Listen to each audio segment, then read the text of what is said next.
dia, bom dia. Iniciando mais um encontro, saindo da caixa, aprendizado na política, um grupo de desenvolvimento aí do nosso conhecimento em política. E hoje a Tamara vai participar, deixa eu abrir o nosso livro aqui.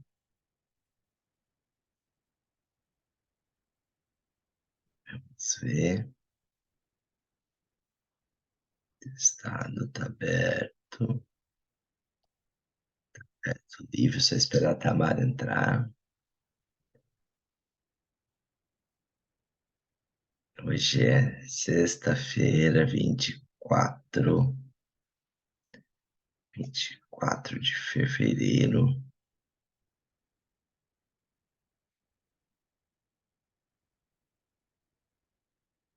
Vamos ver se vai dar certo. Tá ok.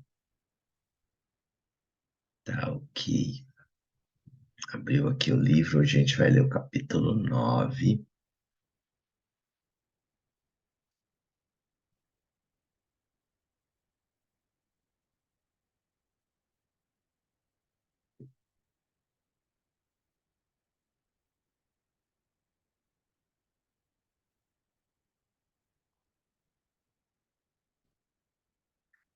Agora já tá entrando. A gente começa a leitura. Quem não assistiu os primeiros capítulos, as primeiras gravações, está liberado lá no meu YouTube.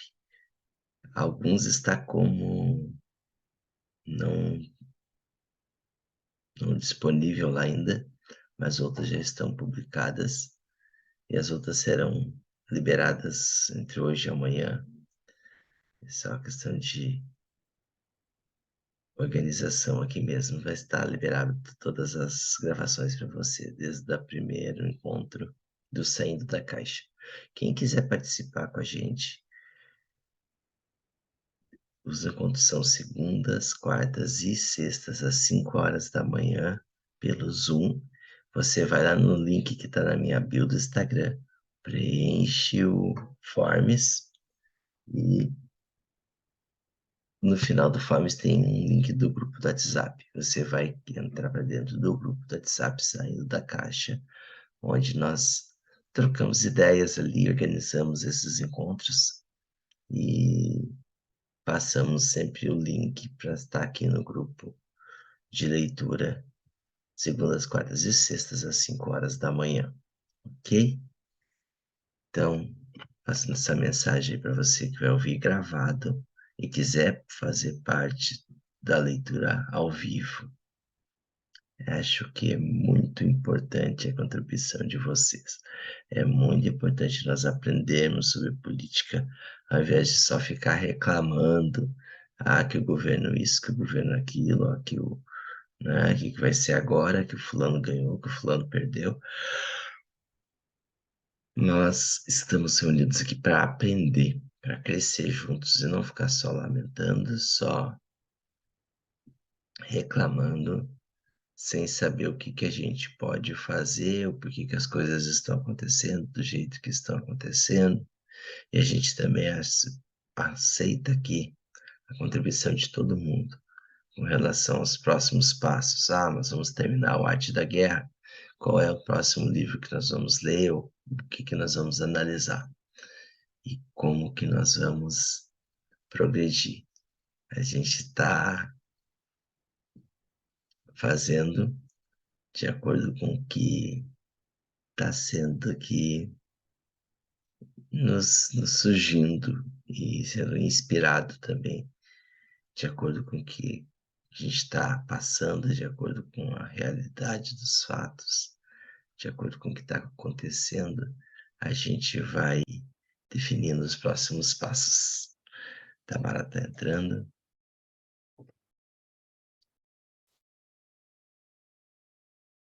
Bom dia, Tamara. Tudo bem contigo? Bom dia. Bom dia. Bom dia. Daí, vamos continuar nossa leitura? Bora.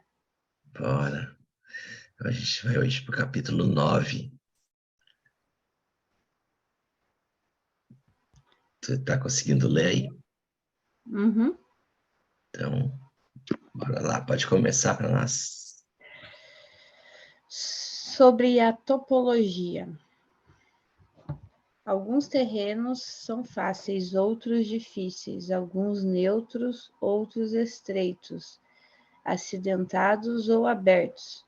Quando o terreno seja acessível, seja o primeiro a estabelecer tua posição, escolhendo as alturas ensolaradas, uma posição que seja adequada para transportar os mantimentos. Assim terás vantagem quando fores à batalha. Quando estiveres em terreno difícil de sair, estás limitado. Neste terreno, se teu inimigo não está preparado, pode vencer se segues adiante. Porém, se o inimigo está preparado e segues adiante, terás muitas dificuldades para retornar de novo a ele, o que contará contra ti. Quando é um terreno desfavorável para ambos, diz-se que é um terreno neutro.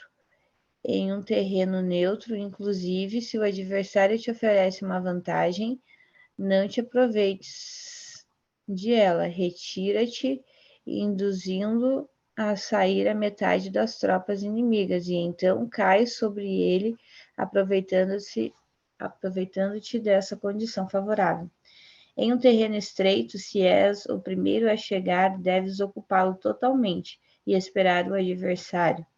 Se ele chega antes, não o persigas. Se bloqueia os desfiladeiros. Persiga-os, só não os bloqueia. Pode continuar. Em terreno acidentado, se és o primeiro a chegar, deves ocupar seus pontos altos e ensolarados e esperar o adversário. Se este já os ocupou antes, retira-te e não o persigas. Em um terreno aberto, a força do ímpeto se encontra igualada e é difícil provocar-lhe a combater de maneira desvantajosa para ele. Entender estas 6 classes do terreno é a responsabilidade principal do general e é imprescindível considerá-los. Estas são as configurações do terreno. Os generais que as ignoram saem derrotados. Assim, pois, entre as tropas estão as que fogem, que se retraem, as que se derrubam, as que se rebelam e as que são derrotadas. Nenhuma dessas circunstâncias constituem desastres naturais, senão que são devidas aos erros dos generais. As tropas que têm o mesmo ímpeto, porém, que atacam em proporção de 1 contra 10, saem derrotadas. Os que têm tropas fortes, porém cujos oficiais são débeis, ficam retraídos. Os que têm soldados débeis ao mando de oficiais fortes verão em apuros. Quando os oficiais superiores estão encolorizados e são violentos e enfrentam ao inimigo por sua conta e por despeito, e quando os generais ignoram suas capacidades, o exército desmoronará. Pode continuar aí. Como forma geral para poder vencer o inimigo, todo mando militar deve ter uma só intenção e todas as forças militares devem cooperar. Quando os generais são débeis e carecem de autoridade, quando as ordens não são claras, quando oficiais e soldados não têm solidez e a formação são anárquicas, produz revolta. Os generais derrotados são aqueles que são incapazes de analisar aos adversários, entram em combate com forças superiores em número ou melhor equipadas, e não selecionam as suas tropas segundo seus níveis de preparação. Se emprega soldados sem selecionar os preparados dos não preparados, os arrojados e os timoratos, estás buscando tua própria derrota. Essas são as 6 maneiras de ser derrotado. A compreensão de essas situações é a responsabilidade suprema dos generais e devem ser consideradas. A primeira é não equilibrar o número de forças. A segunda, a ausência de um sistema claro de recompensas e castigos. A terceira, a insuficiência de treinamento. A quarta é a paixão irracional. A quinta é a ineficiência da lei da ordem. E a sexta é a falha em não selecionar os soldados fortes e resolutos. A configuração do terreno pode ser um apoio para o exército. Para os chefes militares, o curso da ação adequada é avaliar o adversário, para assegurar a vitória e calcular os riscos. E as distâncias saem vencedores os que lideram batalhas, conhecendo estes elementos, saem derrotados os que lutam, ignorando-os. Portanto, quando as leis da guerra assinalam uma vitória segura, é claramente apropriado começar a batalha, inclusive se o governo tenha dado ordens de não atacar. Se as leis da guerra não indicam uma vitória segura, é adequado não entrar em batalha, mesmo que o governo tenha dado a ordem de atacar. Deste modo, se avança sem pretender a glória, se ordena a retirada sem evitar a responsabilidade, com o único propósito de proteger a população e em benefício também do governo. Assim se presta um serviço valioso à nação. Avançar e retirar-se contra das ordens do governo não se faz em interesse pessoal, senão para salvaguardar as vidas da população e no autêntico benefício do governo. Servidores deste talhe são muito úteis para um povo. Olha por teus soldados como olhas a um recém-nascido. Assim estarão dispostos a seguir-te até os vales mais profundos. Cuida de teus soldados como cuidas de teus queridos filhos e morrerão gostosamente contigo. Porém, se és tão amável com eles que não os podes utilizar, se és tão indulgente que não lhes podes dar ordens, tão informal que não podes discipliná-los, teus soldados serão como crianças mimadas e, portanto, imprestáveis. As recompensas não devem ser usadas sós, nem deve confiar-se somente nos castigos. Caso contrário, as tropas, como crianças mimadas, se acostumam a desfrutar ou a ficar ressentidas por tudo. Isso é danoso e os torna imprestáveis. Se sabes que teus soldados são capazes de atacar, porém ignora se o inimigo é invulnerável a um ataque, tens só a metade de possibilidade de ganhar. Se sabes que teu inimigo é vulnerável a um ataque, porém ignoras se teus soldados são capazes de atacar, só tens a metade de possibilidade de ganhar. Se sabes que o inimigo é vulnerável a um ataque e teus soldados podem levá-lo a cabo, porém ignora se a condição do terreno é favorável para a batalha, tens a metade da probabilidade de vencer. Portanto, os que conhecem as artes marciais não perdem tempo quando efetuam seus movimentos, nem se esgotam quando atacam. Devido a isto, se diz que quando conheces a ti mesmo e conheces os demais, a vitória não é um perigo. Quando conheces o céu e a terra, a vitória é inesgotável. Uau, esse é o código.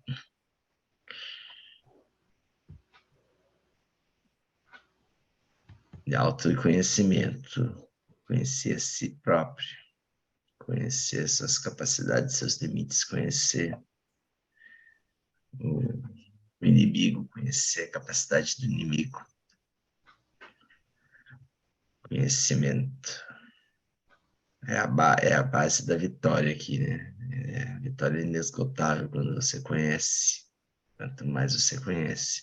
E é por isso que a gente está fazendo essas leituras, esses estudos do Arte da Guerra, porque nós vamos conhecer mais sobre política, conhecer mais sobre o movimento das tropas, o movimento dos partidos, o movimento dos, do, de quem está no poder, o movimento dos adversários, e saber entender o porquê de cada coisa, né?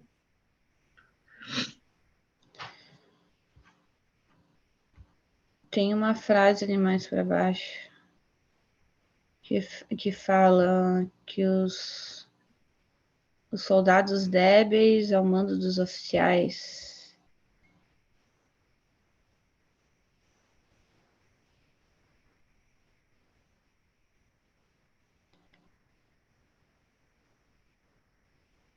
Acho que é mais para baixo. É aqui. Os que têm soldados débeis ao mando dos oficiais fortes.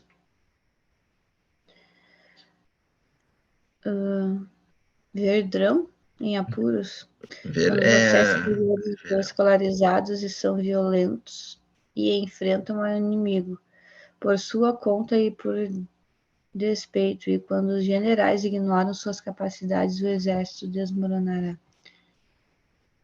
Acho que não era bem essa que eu queria comentar. Eu li uma ali que me chamou a atenção antes. Tem outra. Quando os generais são débeis, carecem de autoridade, mas abaixo um pouco.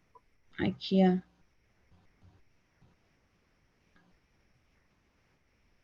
Isso, quando os generais são débeis e carecem de autoridade, quando as ordens não são claras, quando oficiais e soldados não têm solidez e a formação são anárquicas, produz revolta. Isso daqui, na verdade, fala de organização, né? Quando está tudo desorganizado, as pessoas se revoltam. E muitas vezes, quando elas se sentem numa anarquia, elas também se revoltam.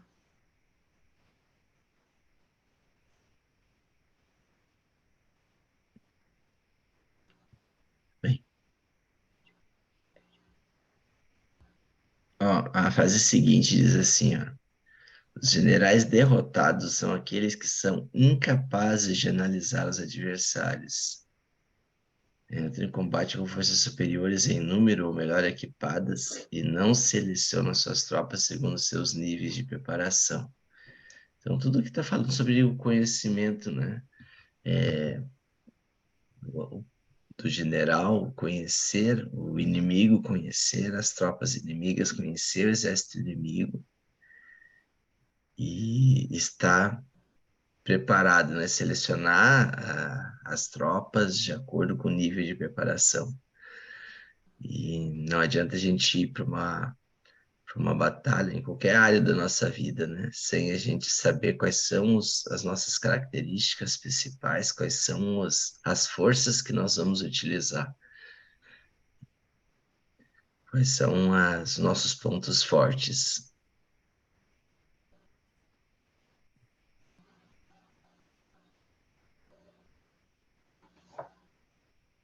Ó, se emprega soldados sem selecionar os preparados dos não preparados, os arrojados, os timoratos, estás buscando a própria derrota. Então, não adianta ir para uma batalha desordenadamente, como a Tamara comentou, sem ordem, né?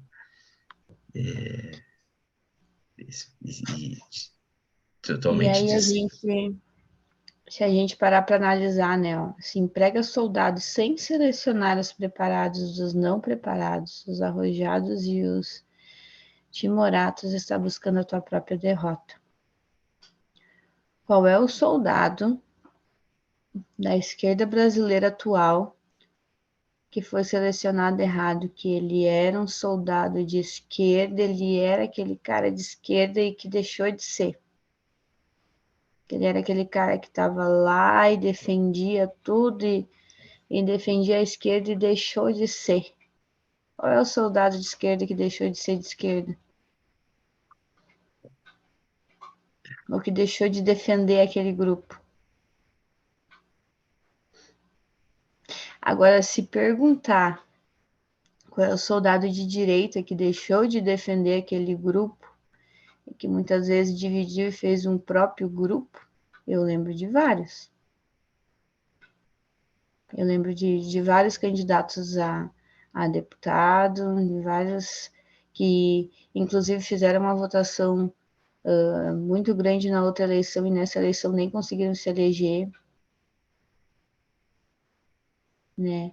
Então, isso dá para provar que a direita brasileira ela está desorganizada e ela não consegue ter clareza nesses soldados. Parece que há um desespero de buscar muita gente ali, muitos soldados para entrar na batalha, e aí tu não faz uma seleção dos bons, diferente do que a esquerda faz.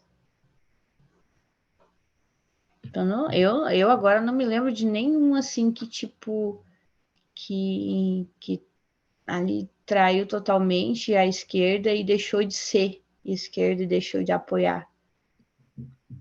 Pode até ter traído na época lá do mensalão e do petrolão e bababá, teve muitos traidores ali, só que eles não deixaram de ser aquilo ali. Eles, na verdade, traíram para não, né, na guerra lá, eles só tiraram o corpo fora para não levar o tiro. E aí, muitas vezes, bateu no soldado de trás. Mas eles voltaram ali e começaram a tirar de novo, né? E a direita não, teve muita gente que saiu fora e ficou fora. E aí foi se criando vários grupinhos, vários soldadinhos separados. Eu não quero citar nomes aqui, mas tem muitos exemplos, muitos. Eu estou assim com a cabeça cheia de nomes, de exemplos aqui, de grupos, de pessoas que fazem isso. E é só a gente ver da eleição passada para essa né? última eleição o quanto de pessoas que apoiavam o candidato mais forte da direita no ano passado e que esse ano se dividiram. Se a gente pensar lá em 2016, quando caiu, quando houve, estourou tudo lá e a Dilma foi o primeiro, a Dilma foi empichada, né? O que que, o que que aconteceu? Todo mundo dizia, todo mundo entre aspas, né? Dizia, PT nunca mais, PT acabou o PT, acabou a esquerda. Não, não acabou. A esquerda recuou e aí tem uma estratégia, eles ficaram quietinhos e ficaram se preparando para voltar. Eles estavam, de uma certa forma, é, absorvendo o que aconteceu e se preparando para vir com força total.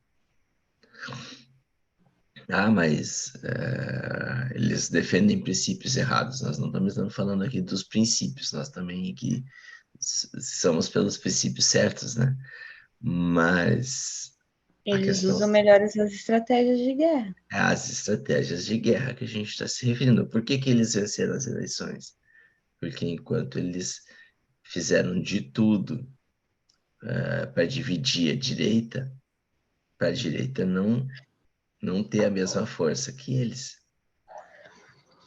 Então é isso aí que a gente tem que estar antenado para estar identificando o movimento, o que está acontecendo e saber aonde que a gente tem forças, aonde que a gente não tem.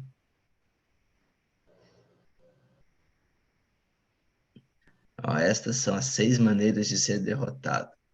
A compreensão dessas situações é a responsabilidade suprema dos generais e deve ser consideradas. Então, ó, a primeira forma de ser derrotado é não equilibrar o número de forças. A segunda, a ausência de um sistema claro de recompensas e castigos. A terceira, a insuficiência de treinamento. A quarta é a paixão irracional.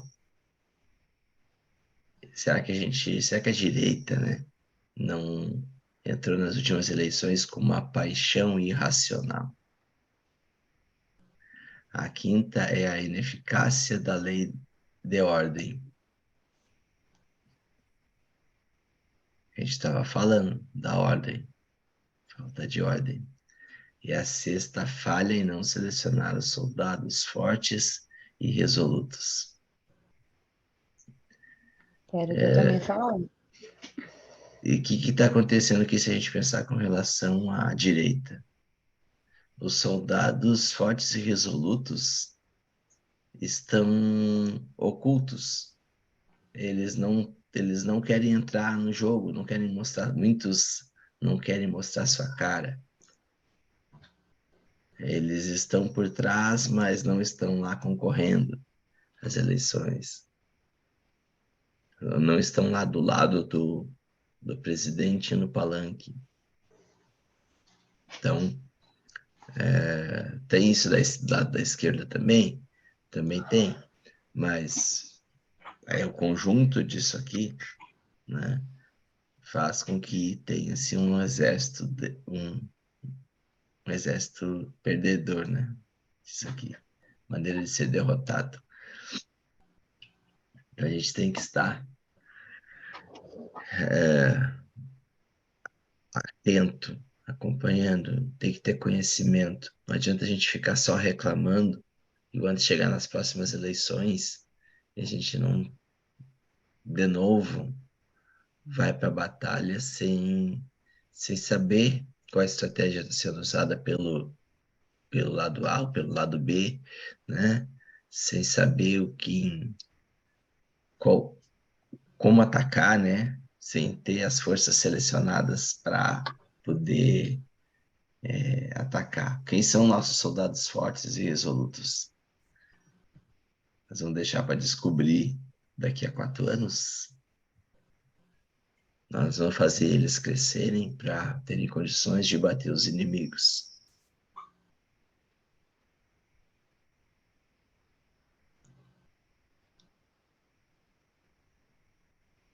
E vamos munir esses soldados, vamos instruí-los, vamos treiná-los. Eu que estou aqui, a Tamara, vocês todos somos soldados. Se a gente quiser, se a gente pode ser um soldado desertor, né? É um soldado que não vai para a guerra. A gente está aqui na internet lutando, mas cadê lá na prática? Que na internet a gente vem, bota lá vídeos, bota mensagens, prints de notícias, nos posicionando, né? Mas e na hora de ir para a batalha real, de ir para o mundo real lá e fazer a nossa parte, o que que a gente está fazendo? A gente foi treinado para isso, a gente treinou, a gente estudou, a gente aprendeu, né, a identificar as ações do inimigo e identificar o que a gente precisa fazer, como a gente deve se ficar, né? Que nem a gente comentou há pouco, né? Lá em 2016 o PT teve uma derrota, todo mundo disse, eu nunca mais. Mas o PT, quem é de esquerda de verdade, só se recolheu só, e foi aumentar suas forças para voltar mais forte. Entra aquela tecla que eu bato em cima, que é a da paciência, né? Paciência. Eles sabiam que iam, né? Eles têm a convicção de que vão ganhar a guerra. E aí eles vão lá, eles sabem, a próxima batalha é nossa. Eles têm essa convicção. E eles têm organização para isso. Infelizmente, eles têm organização para isso. Então, eles tiveram toda a paciência de manter o líder deles preso. Ou vocês acham que se o líder deles quisesse não ter ficado preso pelas circunstâncias, ele não teria ficado? Vocês acham que se ele tivesse numa prisão normal, ele estaria preso o tempo que ficou? Não estaria, gente, ele teria saído. Então, tem muita coisa ali que é estratégia, né? Ah, deixar o cara preso, deixar o cara sem ir no velório lá do neto, do filho, sei lá, eu lá quem foi. Isso tudo é estratégia para ir comovendo o povo, né? E aí gera essa certa comoção e as pessoas vão pensando assim, ah, mas ele nem é tão ruim assim, né? E aí se gera esses, como é que eu vou falar, esses distorces aí de princípios que a gente vinha falando, né? Eu conheço pessoas que há muitos anos atrás, Deus o livre um casal se separar. Deus o livre ter um filho fora do casamento. Deus o livre abortar. E agora, com toda essa promoção em cima desse tipo de coisa que a mídia faz, as pessoas já acham isso uma coisa natural. Não, mas se o casamento não tá dando certo, tem mais é que separar mesmo. Não, mas se não tem condições de criar o filho, tem mais é que abortar, vai botar mais um no mundo para passar fome. Né? E isso vai tornando uma coisa natural. Eles vão te colocando na mente que é uma coisa natural.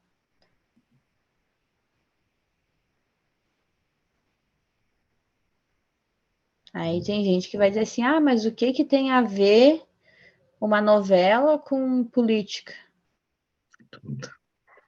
Tudo. A novela é uma imersão diária, que tu tá lá todo dia, todo dia, todo dia, assistindo aquilo lá, e tu tá com pena do bandido. Né? Lembra, não sou muito de olhar novela mais, mas sempre tu pega uma outra e novela tem todo o enredo e é sempre o mesmo, não muda muita coisa ali, né? Mas tinha a novela da Bibi Perigosa lá e né, que era meio que uma história real, acho que é o Rubinho. Eu não Oi? acompanhei. Chega no decorrer da novela ali, as pessoas estão torcendo pela Bibi Perigosa e pelo Rubinho, que são os bandidos da novela. E as pessoas estão torcendo por os dois. Sabe? Tu vê os comentários das pessoas, elas estão torcendo por aquilo ali. Eles estão torcendo para a amante ficar com o cara lá, com o pai de família. Então, a gente tem que ter cuidado com essas distorção de valor. Gente, uma novela, um programa assim, é uma imersão diária que tu tá ali todo dia colocando esse tipo de coisa para dentro da tua cabeça. E a gente sabe que isso não é certo.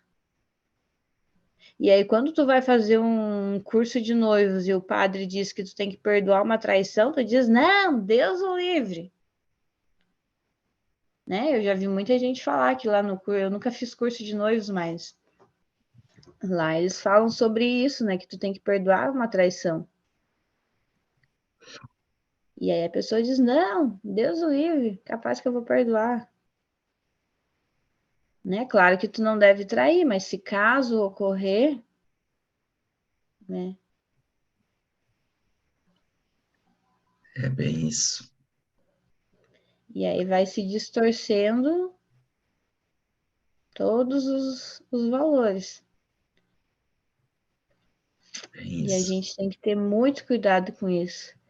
Agora eu estava pensando essa semana, né? Eu vivo num meio de pessoas que assistem muito novela. E até o ano passado eu ainda ouvia falar muito em Big Brother. Esse ano tu não vê ninguém falando de Big Brother. Né? E daí, tipo, isso gera. Esses dias eu tava aqui pensando, pô, ninguém fala no Big Brother, né? Aí eu fui dar uma pesquisada, né, e ver os comentários sobre o Big Brother. O Big Brother tá paz e amor.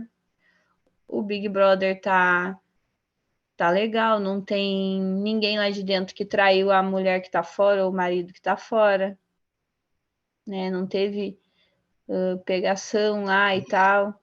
E tipo, isso fica sem graça, a população não quer isso. Eles querem que o cara que tá lá dentro traia a mulher que tá aqui fora, ou vice-versa. Quer que tenha briga lá dentro? Eles não querem, o pessoal na volta da piscina cantando hino.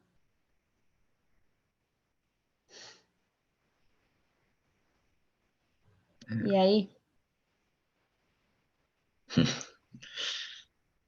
Interessante essa Ah, visão, não, mas a porque gente tem que ver de tudo um pouco, tem que olhar a novelinha. Tudo bem, olha a novelinha, mas tu tem que ter consciência de que aquilo lá tá errado.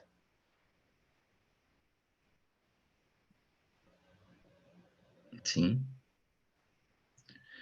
E como ter consciência? Se não estuda, se não lê, é o que tem que ser, onde está a informação correta, onde está informações de instrução. Né? Se fica só vendo o que está passando na mídia patrocinada, paga, com interesses, né? Com interesses de poder também, que querem de alguma forma te induzir a ir mais para um lado ou para o outro, né?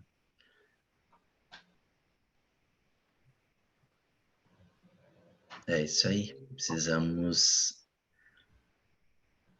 estar, nos autoconhecer. Eu acho que esse capítulo aqui fala muito sobre isso, né? Conhecer o local, o ambiente onde tu tá, né? E a ação a do inimigo, conhecer o inimigo, conhecer e se conhecer, conhecer as suas forças. E isso que a Tamara falou da novela, né? Aos poucos, qualquer coisa que mesmo que seja contra os princípios, que não sejam verdades, vai virar uma verdade se for contada e repetida mil vezes, até que o teu cérebro perceba que, eu imagino que é o cérebro nosso maior inimigo, né? Ele vai perceber lá que, ah, não, mas todo mundo está fazendo aquilo. Então, se eu não fizer aquilo, eu vou ser o peixinho, o patinho feio, eu vou ser, né? Então, eu não quero ser patinho feio, então eu tenho que pensar igual todo mundo. Mas, gente, não podemos ser assim. Não podemos ser assim. Aí a gente tem que ver aquilo que a nossa mãe falava, né? Ah, mas todo mundo vai. Não, mas tu não é todo mundo. Eu não sou todo mundo, o Isaac não é todo mundo, vocês não são todo mundo, então a gente tem que lembrar do que a nossa mãe dizia quando a gente era criança. Ah, todo mundo vai na tal festa, mas tu não é todo mundo. A gente não é todo mundo. Então a gente precisa fazer aquilo que é certo Isso aí. e não aquilo que todo mundo faz. É, mas a novela eu assisto lá enquanto eu faço a janta, a novela eu assisto enquanto eu tô em casa fazendo outras coisas, ou quando eu tô no bar jantando, bebendo. E esse horário que vocês estudam política aí é muito cedo para mim, eu não gosto, não quero acordar cedo, não, então tu quer estar sujeito ao que estão te vendendo, né? Se você não fazer algo diferente, teus resultados e os nossos resultados em comuns, comunitários, né? Como é que serão alterados se a gente ficar na mesma fazendo as mesmas coisas? Então, tá terminando nosso tempo aqui. Tamara também tem compromissos, eu também. E nos encontramos na segunda-feira às 5 horas para continuar o capítulo 10. É isso aí, Tamara. Isso aí, então. Até segunda, pessoal. Segunda. Valeu. Valeu.